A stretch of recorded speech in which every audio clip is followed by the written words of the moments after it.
casi te diría, es certero un camino de una inflación minorista del 5% superior, como se proyecta para este mes que estamos transitando de marzo, con las vicisitudes del caso de un gobierno que está atendiendo puntualmente las bocas de expendio que releva el INDEC, que son las de los supermercados, las de los grandes supermercados, pidiéndoles que retrotraigan ciertos valores de la economía al día que tenían en rigor el 8 de marzo. El número del día es un número que tiene una vez más un condimento explosivo. Una inflación que se proyecta a estos valores en no menos del 60%.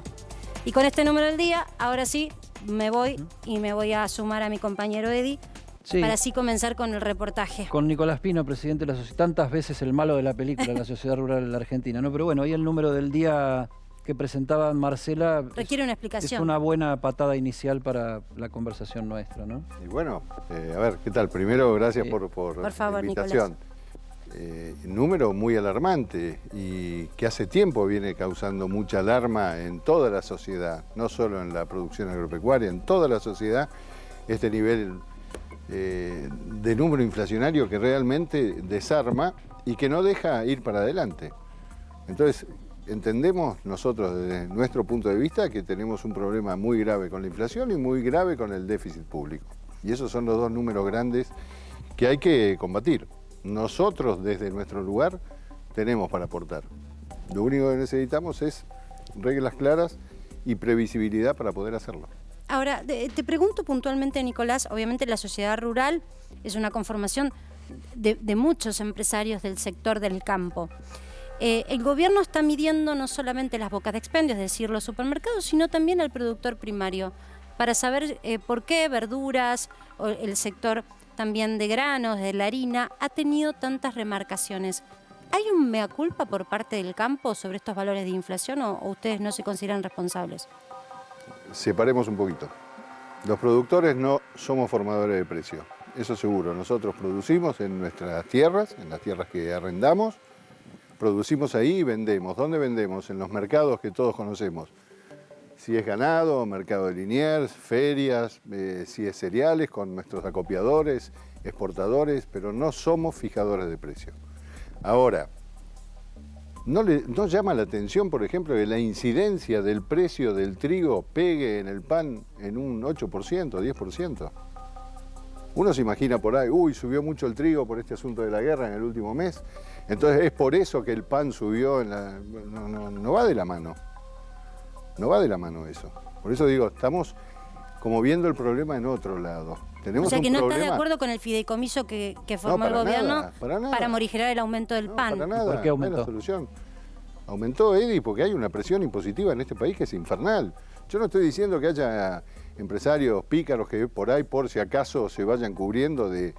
A ver, ejemplos fáciles. Si usted tiene una gomería y vende cubiertas, por ahí vende las cubiertas al precio que usted las tiene que vender porque las compró y tiene que ganar su margen, pero quizás cuando tiene que reponer no puede. ¿Y por qué no puede? Porque tenemos esta voraz inflación que nos está pegando. Entonces, hay un poco de todo. La rural, el productor, ¿somos responsables de esto? Yo creo que directamente no, pero también vivimos en esta sociedad. Todos vivimos acá y todos tenemos una parte de responsabilidad de tener el país que tenemos. Yo te tomo lo que decís de lo tributario, pero no hubo modificaciones en impuestos en los últimos, por lo menos, 10 semanas que expliquen este camino de inflación tan alarmante en ascenso. Por eso insisto, ¿a dónde se está remarcando? En tu observación y en lo que podés hablar como presidente de la sociedad rural con tus pares. Lo mismo le preguntábamos hace un rato a las pymes. Estamos tratando de recorrer. Sí, de ver cómo se forma esto. Claro, a ver dónde compartir. Yo no vengo acá a justificar, pero a ver, vayámonos un poquito para atrás. Acordémonos, ¿no? Año pasado, abril, mayo, por ahí, hubo una suba de precios del ganado, ¿se acuerdan? Que subió un poco la carne. Entonces el gobierno que hizo, cerró la exportación. Cerró, después la abrió parcialmente, cuotas, cupos, todo un manoseo. Eso llegó al productor ganadero y no estoy llorando, estoy describiendo. Llegó al productor ganadero que desde mayo hasta noviembre, digamos, en noviembre vendía su ganado al mismo precio que en abril. Se comió meses de una inflación monstruosa. Bueno, después recuperó el precio. Entonces, hay cosas que estos fideicomisos, intervenciones en mercado, lo único que hacen es un efecto de olla a presión, ¿viste? Cuando pones la olla a hervir y bueno, y si no levantás la tapa, en un momento salta. Y esas son las cosas que pasan acá. O sea que estas remarcaciones quizás las mirás como una consecuencia de haber congelado los precios hasta diciembre. Totalmente, son recetas ya usadas varias veces. Y esto no es lo que funciona. Pero el gobierno está poniendo primera en control de precios y congelamientos. Bueno, porque insiste en tropezar con la misma piedra. Como dos cosas que vos planteas, Nicolás. Una es, en términos generales, dijiste todos somos un poco responsables de la situación, sí, sin especificar la pregunta que te hacía Marcela antes de qué parte de la responsabilidad se hacen cargo. No nos podemos hacer cargo del proceso inflacionario, pero sí nos podemos hacer cargo que vivimos en una sociedad que participamos activamente en la sociedad y que votamos y tenemos los gobiernos que tenemos. Esto no es un problema de hoy, es un problema que viene creciendo en los últimos años. Argentina, vos, Edi, sos seguramente más preparado que yo en esto, tiene años de inflación, años. Hoy estamos viviendo una misma situación que viene de mucho tiempo. Yo lo que sé es que escucho la palabra desde que era chiquitito y hace rato de eso ya. Bueno, no sé si tanto. Yo voy a ir con ejemplos muy concretos. El presidente habla de ir en contra de la inflación o abre la guerra contra la inflación el viernes y el fin de semana hay escasez, por ejemplo, de dos productos tan indispensables como el aceite de girasol y leche. Ibas a los supermercados, góndolas vacías. ¿Cuál es la explicación? La amenaza permanente de intervencionismo. Toda la semana pasada hubo una amenaza de intervención en el mercado lácteo. La semana pasada vivimos toda la semana con el cierre de exportaciones de harina y de aceite de soja cerradas. Bueno, todas esas cosas retraen. La industria también frena su producción, levanta un poco el caballo, como decimos nosotros en el campo, y mira a ver qué está pasando. Es muy difícil para tipos como yo que invertimos, o todos los productores que invertimos hacia adelante porque sembramos hoy o encerramos un animal hoy para engordar, mirando hacia futuro. ¿Qué va a pasar adelante? ¿Cuál es la un diferencia? día y otro fideicomiso, otro cierre de exportación. Nicolás, ¿cuál es la diferencia entre la incertidumbre que atañe a la tarea empresaria y la especulación? Es enorme. Porque nosotros, vuelvo a repetir, productores primarios. Porque el gobierno creen que están especulando, por eso. Pero ¿qué especulación puede hacer un productor que lo único que hace es sembrar, engordar o hacer lo que hace en función de que pueda tener una cosecha como la gente y poder vender? El productor vende también. ¿Qué hace cuando ve estas diferencias? Cualquier productor. Bueno, vende lo indispensable. ¿Para qué? Resguardo de valor. O se guarda un ternero más. Digamos, esos son resguardos de valor que hacemos desde la producción. No es especulación, es resguardo de valor. ¿Por qué pensás que el gobierno no los entiende, siendo el campo tan estructural para nuestra economía? Yo creo que este frente de gobierno, el que hoy está gobernando la Argentina, tiene algunos integrantes que bueno, se manejan cómodos gobernando con un enemigo. ¿Quiénes serían? La parte el ala más kirchnerista del gobierno. Se manejan cómodos. Entonces, con un enemigo, como fue ayer en el 2008. Ayer le preguntaba a Alfredo De Angeli, a partir de las nuevas movilizaciones que hay en distintos puntos del país, de los ruralistas, si también no estaba empezando la campaña electoral 2023, porque todo lo que vos planteás me da la idea de que un diagnóstico tan cerrado solo encuentra solución en un cambio de gobierno. Edi, el campo, en su historia, no apoya a un gobierno a otro. El campo apuesta a la Argentina. ¿Y sabés por qué? Básicamente porque nosotros no tenemos la oportunidad de que nos va mal acá, nos levantamos y nos vamos al país de enfrente. Nosotros trabajamos en esta tierra y la tierra no la podemos llevar. Así que vamos a seguir produciendo acá. Lo único que necesitamos es producir tranquilamente y que no te vayan cambiando las reglas de juego. Cuando vos te levantás de un día para otro y nosotros trabajamos con productores, la industria es otro tema, pero cuando vos te levantás, yo me imagino la gente de la industria del aceite, de soja, de todos los derivados, que les hayan cambiado esta regla de juego, también deben tener sus problemas de producción, problemas con gente. Entonces, es muy difícil operar de esa manera. Nicolás, vos recién mencionabas o hacías alusión al kirchnerismo como el problema hoy, o el núcleo de la falta de entendimiento con el campo. Sin embargo, la medida de suba de retenciones a los derivados de la soja la hizo Domínguez, Julián Domínguez, un ministro de Alberto. El anuncio del fideicomiso para morigerar el precio, la remarcación de precios en los derivados de la harina lo hizo el ministro Culfas, es un ministro elegido por Alberto Fernández, y la batalla la anunció el propio Alberto Fernández el viernes. La batalla contra la inflación. Anunció una batalla que no sabemos contra quién. Siempre que hay un anuncio de estamos en una guerra, tenemos que buscar un enemigo, ¿no? ¿El enemigo es el campo? El enemigo no creo que sea el campo, pero sí me parece que no tenemos claro. Él habló de los especuladores y los oportunistas, pero en definitiva se tomaron medidas contra el sector productivo. Entonces, eso es lo que no se entiende. Tiene que haber La sociedad rural, en la lógica kirchnerista que vos cuestionás, es ubicada un poco como la capitanía, ¿no? de una posición han pasado muchas cosas en el mundo y en la historia. La sociedad rural tiene casi 160 años de historia, casi estamos de la mano con el país, con la nación. Han pasado muchísimas cosas y hoy todo ha cambiado, la forma de dirigir, la dirigencia. Hoy tenemos todos unas entidades gremiales, no solo la que yo represento, sino todas mucho más abiertas y dispuestas al diálogo. Vuelvo sobre una medida... no para hacer futurismo, sino para ver tu sensación térmica cuando discutís también con tus pares o como empresario. ¿Medidas como estas podrían empujar al campo a quedarse con los granos y retrasar la venta al exterior? Palabras más, palabras menos, ¿van a tardar en llegar los dólares de la agroexportación? Y va a tardar el ciclo biológico que tiene el campo. A ver, vamos a ser claros, la guerra generó una suba en los precios de los commodities realmente sideral, ¿no? La soja 600, el trigo 4 y pico. Y Argentina, todo el trigo que tenía una gran cosecha del año pasado, estos precios no los pudo aprovechar, porque ya está vendido, o sea, se va trabajando, digamos, este tema nos adelantó. Así que, ¿qué tenemos que hacer nosotros ahora?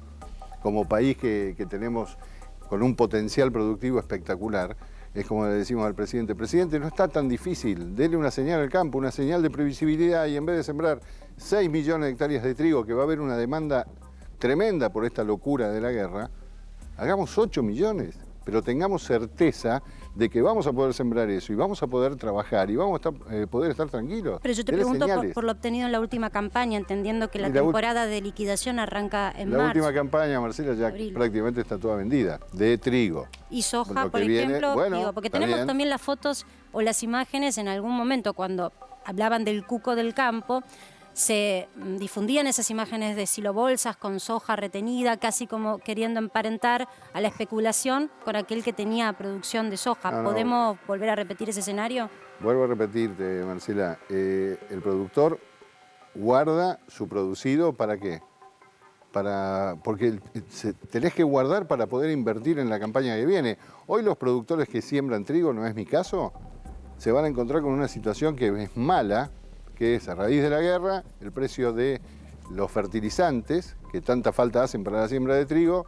¿Quiénes son los principales países que exportan fertilizantes? Justo Rusia y Ucrania. El precio del fertilizante se quintuplicó, me decían en el precio. Bueno, el productor va a tener que salir a afrontar ese gasto. Por eso digo, trabajemos. Recién Navarro me sorprendió, porque dijo, tenemos que trabajar en conjunto, dialogar y conocernos. ¿Le crees? Ahora, yo no tengo por qué no creer, pero yo prefiero tener un poquito no solo de palabras y de fotos oportunistas, sino de realidades. Por eso te digo, el presidente no la tiene tan difícil. Háblele tranquilo al campo, sincero al campo, dígale, campo, gracias por los aportes que viene haciendo en estos últimos años de retenciones. Siempre más trigo, que lo vamos a necesitar los argentinos. Tenemos la responsabilidad como país productor, responsabilidad ante el mundo de producir más alimentos, porque ese mundo va a requerirlo. Hagámoslo. Hay una movida política muy fuerte que desembocaría en algún tipo de actividad en el Congreso y que están trabajando Patricia Bullrich, José Luis Espert. Ayer se sumó Alfredo Cornejo a decir, vamos a armar un gran no sé qué. Te pido a vos que con la mesa de enlace en el Congreso de la Nación por parte de la oposición y otros bloques. Mañana a las 10 de la mañana, y ahora estábamos reunidos en la Rural con la mesa de enlace, mañana a las 10 de la mañana empezamos toda una jornada de encuentro con presidentes de bloques, ¿no? Creo que el primero es Esper, después bueno, no sé cómo es la agenda, pero es una agenda para hablar de estas cosas.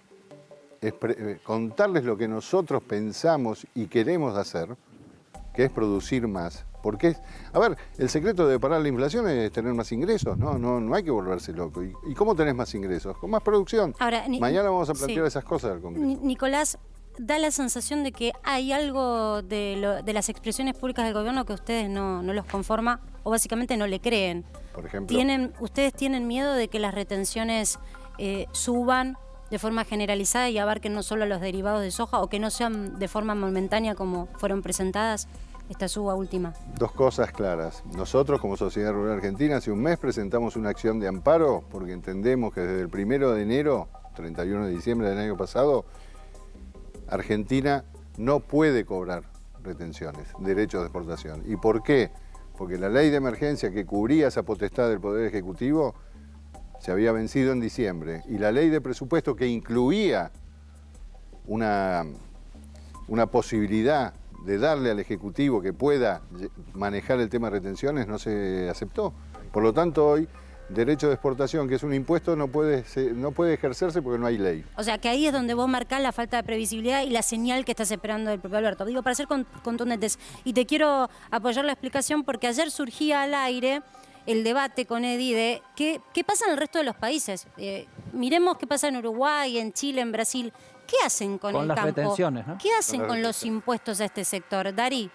Bueno, la realidad es que cuando uno ve el panorama de América Latina en cómo comparar, digamos, el peso de las retenciones. Bueno, ¿cuánto tiene de impacto las retenciones sobre el total de lo recaudado por el fisco en cada país? La verdad es que, bueno, ahí el mapa está muy acercado sobre Argentina, pero lo que vamos a ver es que la última estimación del Banco Mundial es que es aproximadamente 16,5% de la recaudación total en Argentina proviene de retenciones. Ahora, fíjense el resto de América Latina. No es que es un error del mapa que esté en gris, es que es 0% de la recaudación total en Chile, en Uruguay, en Brasil, en Perú, en toda América Latina. No cobran retenciones. 0%. Si cobran retenciones es para productos marginales que prácticamente no tienen ningún impacto, porque ningún país, salvo Costa Rica, es el único que van a ver con algo de colores. Costa Rica es 0,1%. Perdón, Darí, entonces, si nos concentramos solo en el Mercosur, las retenciones son de industria argentina. Todo 100%. América Latina, desde México hasta Argentina. Solamente Argentina es el único país que tiene un peso realmente importante sobre la recaudación y las retenciones. Porque en ningún país es una política recaudatoria cobrar impuestos sobre la exportación. Sino que en todo caso es sobre algún bien muy puntual que por alguna razón no se quiere exportar. Ahí sobre aquello que se quiere Costa exportar, Rica, mira. Costa Rica, 0,1%. Es algo prácticamente testimonial, ¿no? Entonces, ese es un poco el panorama, porque insisto, lo que apuntan todos los países de hecho es hacer lo contrario, a reducirle el peso impositivo a los sectores exportadores, porque hay como un consenso, por lo menos en toda América Latina, de que hay que incentivar las exportaciones como sea y que en ese sentido las retenciones son contraproducentes. Ahora, a mí me gustaría preguntarle a Pino, si se bajara las retenciones, porque en Argentina ya son una realidad las retenciones. Ahora yo me pongo por un momento en la perspectiva del gobierno. Si se bajaran las retenciones, ¿qué garantía tiene el gobierno de que ese dinero que no recauda va a ir a mayor producción, a que se amplíe, por ejemplo, la frontera productiva y no al bolsillo, digamos, de los productores o de los que se dedican a eso? Garantía sería medio imprudente de mi parte que yo te diga, pues no tengo la certeza, pero hay hechos que así demuestran que ha pasado. Por ejemplo, cuando el gobierno de Macri liberó las exportaciones, fue una siembra de récord y cosecha récord de maíz y de trigo. Automático. ¿Por qué? Porque, a ver, nosotros necesitamos trabajar y necesitamos trabajar más. No vas a encontrar un productor en ningún lado que no quiera tener un rinde más de trigo, un rinde más de maíz o un ternero más de su vaca. No existe.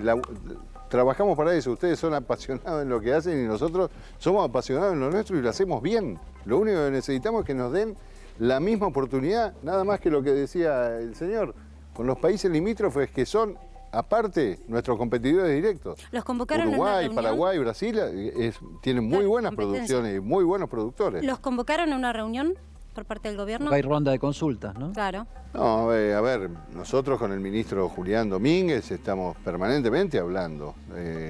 Muchas veces no nos ponemos de acuerdo, pero que el diálogo es fluido y existe, sí. ¿Y ustedes quieren una reunión con el presidente? Estamos a disposición de charlar, no tenemos problema de hablar con el presidente, pero lo que no hay más tiempo, nos parece, en la Argentina para reuniones vacías o fotos oportunistas. Vamos a hacer las cosas, nosotros podemos hacer lo que tenemos que hacer. Lo dijo Nicolás Necesitamos Pino, que el no hay gobierno más nos tiempo. deje. No hay más tiempo, Se nos, Julio. se nos acabó el programa. Ahí Pero viene mirá, Viviana Canosa. ¿En serio? Mirá Sí, vos. así Muy bien. Así de rápido pasó. Así funciona acá. Fue ligero. Gracias, Nicolás, por haber Gracias, participado. Para que sepas, la realidad nos quedamos sin tiempo, pero es muy interesante indagar. Hoy tuvimos una mirada de todos los sectores, como decimos siempre, en Para que sepas, con Eddie y este equipo nos proponemos escuchar todas las voces, aunque parezca un eslogan, es la realidad. Después tenés tu propio criterio en tu casa para sacar una conclusión. Así es. Nos encontramos mañana de nuevo.